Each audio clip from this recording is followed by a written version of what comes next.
want the truth? I'm a terrorist. Release the river! The people need a savior. We're dealing with inflation, a recession, and the modern MCU. Society is screwed. So how are you gonna save it? That's the question given to Akira Takizawa, along with a high-tech phone loaded up with about 10 billion yen. Unfortunately, Takizawa doesn't have any memories or clothes, but what he does have is confidence and a dream. Eden of the East kicks off with one of the most enjoyable protagonists in anime, flying by the seat of his pants, outsmarting every obstacle and throbbing every heart on his quest to save Japan. Somehow, Takizawa remains totally believable despite all the evidence to the contrary. He may not have his memories, but that doesn't stop him from leaving an impression.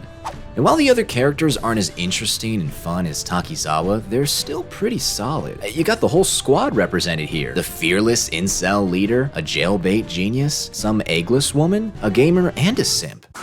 But the most important member of this group of neats is Saki, an adorable little loser who has a little trouble entering the workforce. She's got that old will they won't they kind of relationship with Takizawa, but it feels so wholesome and warm. It really makes me wish women were real. Most anime relationships that I've seen tend to have a cute and capable sweetheart fall for a guy who needs to rehearse his McDonald's order. So it's nice to see someone who can actually hold a conversation with a chick, even though that does make him completely unrelatable. Now, as for the Selasal, not all of them get the spotlight. Probably my favorite is the Johnny Hunter, who rounds up unsuspecting guys and cuts off their, Johnnies. Mama warned me about women like you. I was hoping she was right. Yeah, I know what you're gonna say, but she's not my favorite just because she's in her underwear half the time. She's my favorite because, this is my channel. I don't need to explain anything to you. The Johnny Hunter isn't the only one with some interesting ideas on how to save society. Some of these saviors think small and others think big. They all come from various different backgrounds that tend to inform their ideals. Most of them are pretty gray, morally speaking, and that includes Takizawa. They'll bribe politicians to get some favorable laws, or pay off the cops to cover their backs, or even kidnap scores of people for their own nefarious purposes.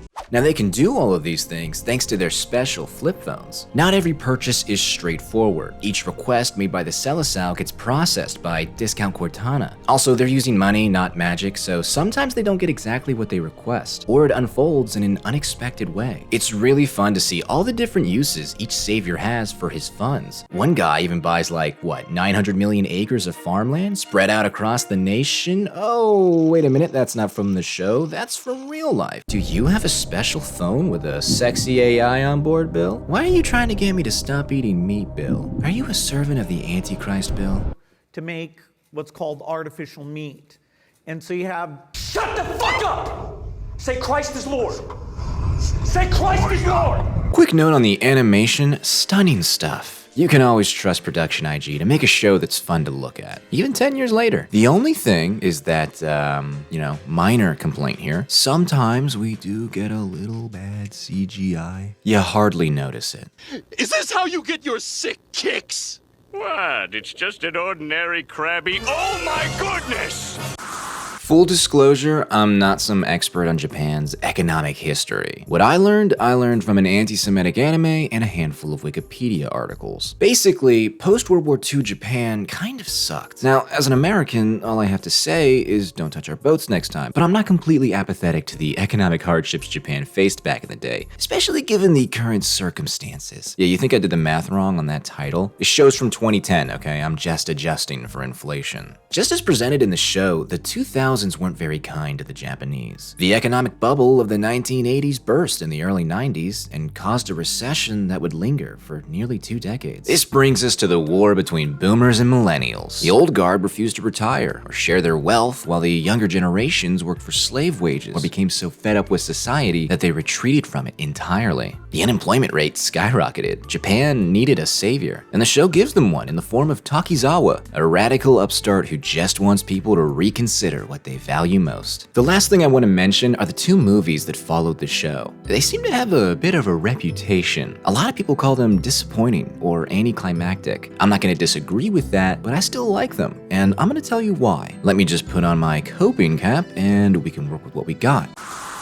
While the ending is light on spectacle, it's heavy on theme. The post-war generation had the impossible task of rebuilding an entire nation from the ground up. They didn't know what they were doing, but they kept trying new things, hoping that they'd find the perfect solution along the way. Sometimes they landed a victory, but most of the time they ended up with an embarrassing defeat. Fast forward to when the show takes place, and Japan still needs rebuilding. But the old are reluctant to take a risk, while the young hardly want to do anything for society. Eden of the East may be tailored to Japan, but the message is universal. We all need to work with each other if we want real, meaningful change for the better. Our two most valuable resources are the life experiences of the old and the creativity of the young. Yeah, young people are stupid, but they have new ideas and an honest desire to see the world they live in do better. Yeah, old people are cringe, but they're the ones who actually have the means and the know-how to enact change. Real, meaningful progress won't happen overnight just because some guy pulls a crazy stunt. It's a long and arduous process that may never be fully realized within a person's lifetime. We're in this thing for the long haul. We can't just remove ourselves from society and try to start a revolution from the comfort of our bedrooms.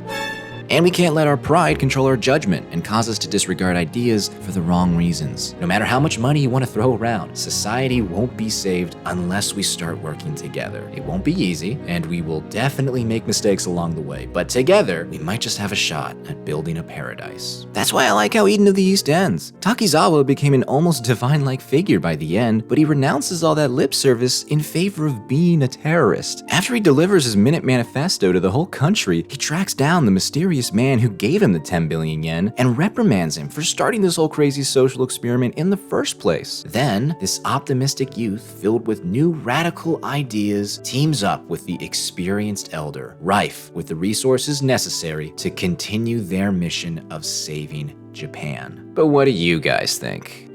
About the show, about old people, about life, frankly. Let me know in the comments, and until next time, Ave Maria, Deus Volt, and you'd spend all the money on genetically engineered cat girls, wouldn't you?